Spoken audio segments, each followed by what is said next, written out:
Moving to the other side of the world is a long and drawn out process, and to be honest, it's pretty difficult. When you do it, it's so much of a blur that you're probably not going to think everything through.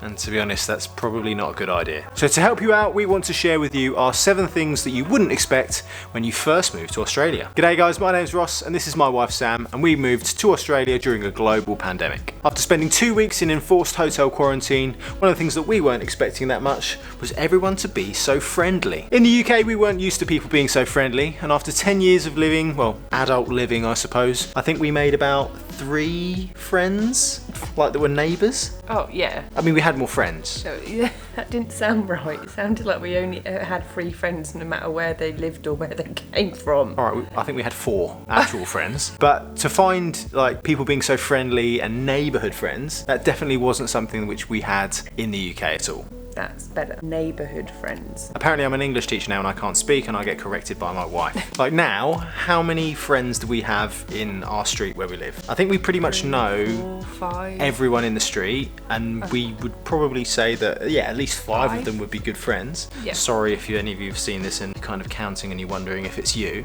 but I can gladly say I think there's only 1 weirdo in the street. Yeah.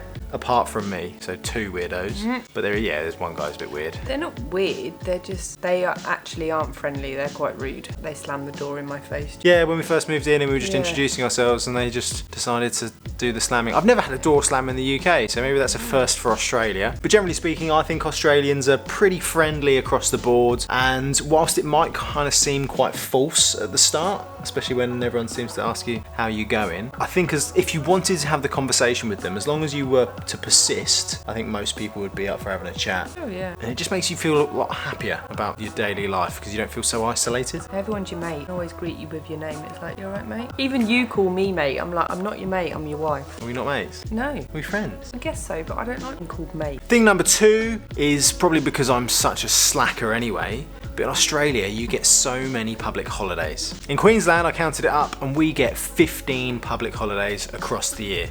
So that averages out like at least once a month. 15? In the US apparently I counted, I'm not really sure if this is correct, US? but yeah. Oh okay. I thought you got confused and meant UK. Some people do watch us from other places. Oh, perfect, great. So in the US apparently there might be around about 13 public holidays, and I thought that was the country where they always moan about how much they're at work, so I was quite impressed with that. In the UK it's 8. How did I live so much of my life having just 8 public holidays? Oh wow. I don't know how I go, and especially as a teacher when most of them were during the time when I already had off anyway. It's not like I ever really got to enjoy them. But we get 15 now. Wow. Oh my god! Wow! Australia Day, Anzac Day, like for the military. You never get a day off for Remembrance Day. You just have to sit indoors and watch the little parade. Queen's birthday? Yeah, like it was our Queen, yet they get a day off in October. Just why not? Just spread it out a little bit. We don't even get Queen's birthday. She has 2 in England. We don't even get one of them. We don't even get one. Ridiculous. Thing number 3, I think was quite a surprise for both of us, especially when you move because you kind of need an income to be coming in. But we found getting jobs surprisingly easy, and that was not what we were expecting. Like, I found my job actually in our 2-week quarantine. I did my interview while I was in a toilet. In the bathroom. I'm not allowed to say on the toilet, although that brings me so much joy. In the bathroom on a study chair. It sounds more impressive if I say I have a 100% success rate of getting jobs in toilets, but then that's also a bit weird. So maybe I retract my statement. But you found getting your job pretty easy as well, didn't you? Yeah. I mean, even with Samantha, she's had so many different changes of careers. Sometimes she changes her job like the wind changes. You started off having a look in beauty. You found that job within a week? Yeah, really quite quick, but it didn't pan out. It wasn't quite what I expected, and then we just... I'm sure it would have been good for someone, yeah, but just not for you. Well, when we looked into it, the money wasn't as good as if I went back into disability support work, but a lot of them jobs are casual. Which is why the pay is a little bit higher, but just actually finding the jobs, I mean, people are crawling out for them. I just phoned the office randomly. I just did searches and phoned them, and I was like, are you looking for any more support workers? And they were like, yeah. And they were like, when can you come in? And I'm like, can you come in that day? Yeah. I said, well, I'm free. And they said, could you come in this afternoon? I was in. disability support workers, come on over. Didn't quite make, I think, the top 50 most in-demand jobs. But even thinking about, so where I work in a trade college, and I do work experience visits for our students. And all of the trades that I go around and do visits for, they're always crying out for more tradies. And I suppose that's one of the reasons why we can be so successful, pushing some 16-year-old kid who wants to be an apprentice in front of them, because there's no one else to want to do it. There is such a job shortage across so many jobs in Australia at the moment that finding a job, as long as you're quite open to what you want to do and you have a little bit of flexibility in that, you're definitely going to find some work. It might not be the ideal thing, but then you don't have to do it forever. And if you get lucky like us, we really enjoy our jobs, then that's a bonus. The thing that you wouldn't expect, number 4, coming from the UK, where when it gets to the end of the financial year, which is kind of about now, you always have that fear, don't you? Every time the mail comes through and you're looking through it and you see something from HMRC and you know the tax man is not going to be giving you any money. Well, in Australia, number 1, you don't have that request. You have to fill in your own tax form, which was a bit weird, or get an accountant to do it. But you can claim money back. It was such an alien concept for me to be able to get money back from the tax man. They even have what they call EOFI, end of financial year sales, where people just go out and randomly buy stuff at the end of the year that they know they can claim back on their tax. Like, it's everything, like protective gear. Even as a teacher, I can claim tax back for sun lotion because I do outside yard duties. Hats, sunglasses. And mileage. So if you have to drive for your work, which both of us do.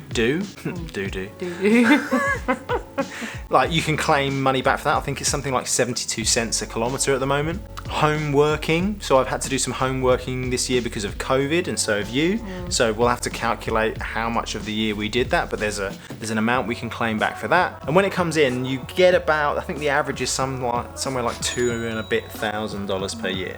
So it makes a significant difference. And in the UK, when the taxman wants money from you, and that seems to be the norm because you keep cocking up your tax codes, to be here and to be able to get some money back for just doing your job, it's a nice little bonus at the end of the year. And thing number 5 is Aussie scenery. When we first moved, what were you thinking about wanting from your Australian life? And I can tell you now, beaches, even though we're not really beach people. Yeah, but scenery and green and views and all that kind of stuff, which we don't get in England. We can go 5 minutes down the road and we've got a really nice view. We did get lovely views in England, not to poo-poo them, but the bit that ruins it is the weather. Yeah. And to stand there and look out over a lovely view and be there in a freaking waterproof coat, standing there freezing with your hands in your pockets, isn't really my idea of, wow, this is wonderful. But here we've got beaches, we're in between the Sunshine Coast, we're going to go down to the Gold Coast soon. But I've found that we love different types of scenery now. Like, the only thing I don't think we have really seen is we've not gone out into like the outback where everything is red yet. Yeah. And I'd love to do that just to kind of see it and experience it. But one of the things that I found with Aussie scenery is you have this fixed mindset of what type of scenery that you like, but when you get here and you start to experience some of the different types of scenery, you're like, oh my god, I don't actually know what to choose from now. Like, I think about different places. I saw an advert for visiting Queensland, which is our home state, the other day, and just in this area, and you could see so many different types of scenery, and you're like, this is on my doorstep. I'm so lucky to be able to do this. So if all of this is making you want to move to Australia, then you might want to speak to our friends at True Blue Migration Services. True Blue Migration Services is one of Australia's oldest and largest and most reputable bunch of MARA registered agents. And genuinely speaking, I don't think that we would have moved to Australia if we didn't have the use of an agent. Like, how stressed was I? You were, and it was making me really stressed. Yeah, it was really hard. Yeah. And this was me being able to speak to someone who knew what they were doing, and them just saying, we need this form, we need this signature, can you provide us with this piece of evidence? So if I was having to do that as well, on top of living and saving money for the whole of the process, we'd probably still be there right now. And I'd have wasted a load of money trying to fill out the form, and I'd have done it wrong, because I rush things and I do them wrong. So make sure that you save yourself some hassle, speak to True Blue Migration Services and use their free visa assessment, and let them tell you exactly what your best options are for moving to this beautiful country. And once you've done all of that, make sure to tell them we sent you. It really helps the channel out. Now, our next thing that we didn't really expect in Australia, and I suppose we really found this today, didn't we? It's just how clean everything is. I can't get over it. Like, we went into the city today, and there's just like no litter. There's no, okay, there might have been the odd bit of graffiti, but hardly nothing. Kids are kids. And yeah, it's so clean, so clean. Especially in comparison to the UK, we were on one of these like Facebook groups for your local area, and it would be constantly updated with people, normally kids, just wrecking stuff. Like one time the fire brigade got called because they decided they wanted to set fire to the bench. Yeah. Another time I saw it, they said don't go to the kids park because someone's decided that they want to, Smashed a glass. Oh no, not that one. They went one stage further. They decided they wanted to poo down the slide. Oh, lovely. It's not like in Australia they have an army of people that just go around and clean stuff up. I think that people here also have more respect for keeping stuff clean and just the environment that we live in. Like, we share it with everyone. So pick up your rubbish, take your stuff home with you, don't throw it on the floor in the first place. You're always going to get the minority of people that are idiots, but I think the vast majority here have the respect for everyone else in keeping things clean, because we're not doing it for us, we're doing it for everyone else. And also, along that kind of line, I never really see dog poo. And there's a lot of dogs here. Majority of the houses here have dogs. Yeah, you just walk down the road and there's just never any poo. Like, everyone's just so respectful. Pick it up. I remember when I was growing up, there was an alley that went through from like where we lived to one of the local primary schools, and it was called Dog Shit Alley. Oh, God. That was just the name of it. And I now swear it even had a sign. Our next thing that we found when moving to Australia, and this is the one that genuinely made me think, have we made the right decision, is you do eventually get used to everything being so expensive. When we first came here, you would see how expensive things were. It was eye-wateringly expensive. My pet peeve, when we used to go food shopping, I used to see things like mushrooms, which were quite cheap in England, going for more per kilo than things like chicken. Capsicums, I mean, even just the word capsicum rather than pepper. But then just to see how expensive they are, to see how expensive some of the food is out of season. Now, I get it. I get why all of those things are so expensive, transport costs and everything, but I don't know how tourists do it, because once you start earning here and you can see how much money is coming into your account versus how much comparatively goes out, I already know that because my wage is higher here, that we are better off financially. Like, we wouldn't have been able to afford this house in the first place just having our wages in the UK. The one thing though that I do find that I haven't got used to with regards to buying things is it still annoys me when stuff is out of stock, and it's out of stock for so long. Yeah. We're used in the UK to things being out of stock, but then being able to get it back really, really quickly. Even during COVID, things used to come into stock. If it went out of stock, we'd get another one. Here, you wanted Biscoff, didn't you? It's like Coles didn't have it for like 5 weeks. Coles didn't, Woolworths didn't. What first world problems do we have? Well, Aurora kept asking, can I have Biscoff, can I have it? And I said, no, there's none in the shops, it's all gone. Telling that to a 2-year-old, they just don't get it. They just scream the house down for Biscoff. And I've noticed the last few weeks they've had no like tissues, and their nappies went really low at one point. If you work in retail as like some kind of supply chain manager, you are going to get a really good job, and you're going to revolutionise how things are done here, because some of them can't do it. We also forget that everything is a lot slower over here, and we are starting to understand that.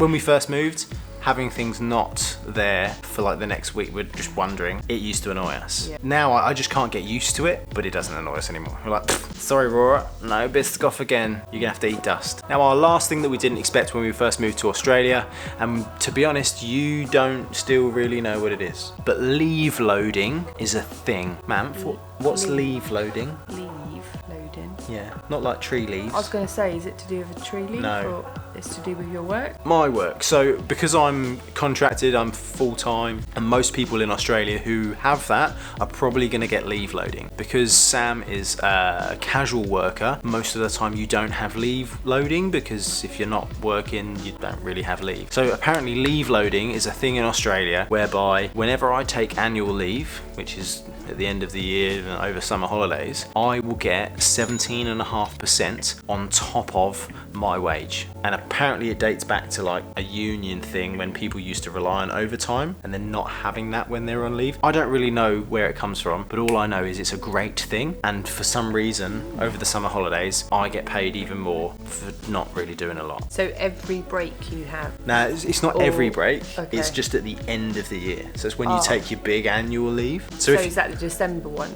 Yeah, over the Christmas summer. one. Yeah, which is a right touch because, you know, Christmas is an expensive time of the year. Oh, and I think you should talk about superannuation because that's pretty cool over here. Yeah. In England, as with probably most countries, you kind of have to pay into your pension. I would get contributions from my employer, but as far as they were concerned, if I didn't want to contribute, they didn't have to contribute. So it was a great thing. Here, with the super guarantee, I think it's going up to like 12 or 12.5% by 2025. I don't have to pay into my pension if I don't want to. Every year, 10% of my wage gets added. It's like it's extra on top of your wage, but that gets added into my super, that goes towards my pension, that generates money. Some companies as well, if you want to add more, so I do choose to add more, they'll match it as well. So I kind of view it as like free money. They do it before tax as well. So actually you spend more than you get. It's just like magic money really, but you put some in, you get some back. So yeah, no, I'd agree. Thank you, Samantha. There's your bonus thing that we didn't expect, because I didn't really look into pensions before we moved over, because as far as I'm concerned, that's an old Ross. That's old Ross's problem. Well, that's not my old. You're 30, what this year? 5? Yeah. And look at the state of your hair. I've been going grey since I was 13, Like a man. badger. I've been going grey for longer than I've not been grey. It just doesn't And bother I me. get super as well, even though I'm a casual worker. Everyone gets super, yeah. which is a great thing, because we're all going to get old and we're all going to need some money. If you have anything that you want to share with everyone else about what you didn't expect when you moved to Australia or lived in Australia, make sure to leave it into the comments below. If you've enjoyed the video, you found it interesting, make sure to give us a like, and that way this video can be shared to more people. And if you want to keep listening to me rabbit on, then watch this video here about why you won't regret moving to Australia. See you later.